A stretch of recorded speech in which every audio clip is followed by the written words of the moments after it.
আসসালামু আলাইকুম। আশা করি সবাই ভালো আছেন। আজ আমি আপনাদেরকে আমার মায়ের রেসিপিতে খুবই মজার একটি পিঠা তৈরি করে দেখাবো, আর সেটি হলো ফুল আন্দোসা পিঠা।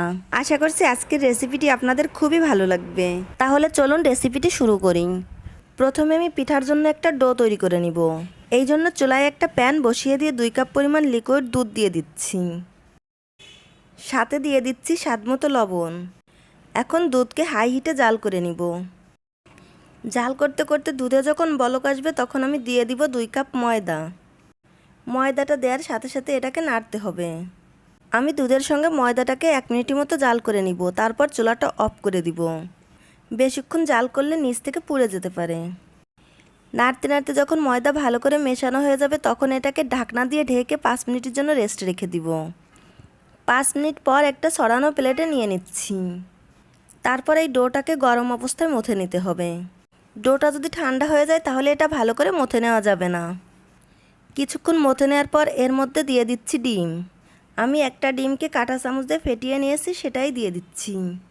ডিম দেওয়ার পর এই ডোটা কিছুটা নরম আর আঠালো হয়ে যাবে, তবে কিছুক্ষণ মথে নেওয়ার পর এর আঠালো ভাবটা চলে যাবে। আমি এই ডোটাকে আরও কিছুক্ষণ সময় মথে নিব। এখন আমি এর মধ্যে দিয়ে দিচ্ছি 1 চা চামচ ঘি। ঘি দেওয়ার পর এটাকে আবারও ভালো করে মথে নিব। সব মিলে আমি এই ডোটাকে 10 মিনিটের মতো মথে নিয়েছি। ডোটা যত মথে নেবেন পিঠা ততটাই সফট হবে। আমি ডোটাকে খুব ভালো করে মথে নিয়েছি। দেখে নিশ্চয়ই বুঝতে পারছেন এটা কতটা সফট হয়েছে।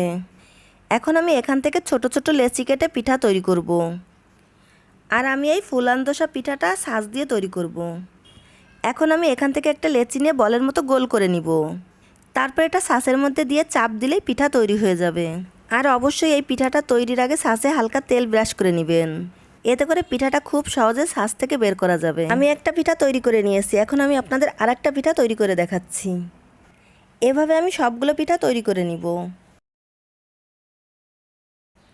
আমি সবগুলো পিঠা তৈরি করে নিয়েছি, এখন এগুলো ভেজে নিব। পিঠা ভাজার জন্য একটা প্যানে পর্যাপ্ত পরিমাণে তেল দিয়ে দিচ্ছি।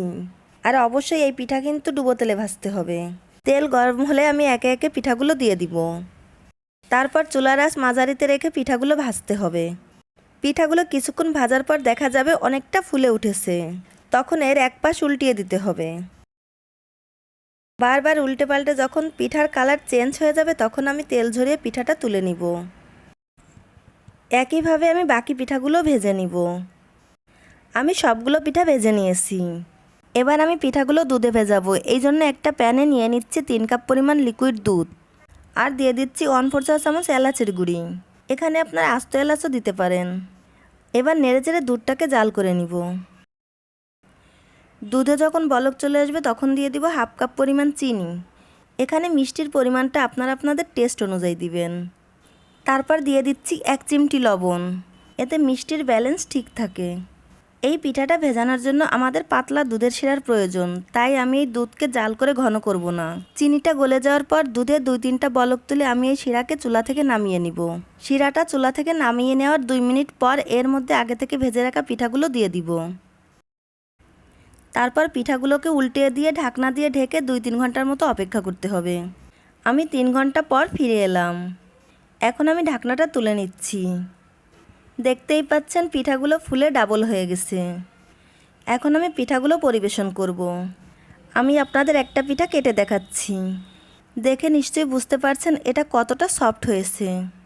তাছাড়া এটা খেতেও খুবই টেস্টি হয়েছিল।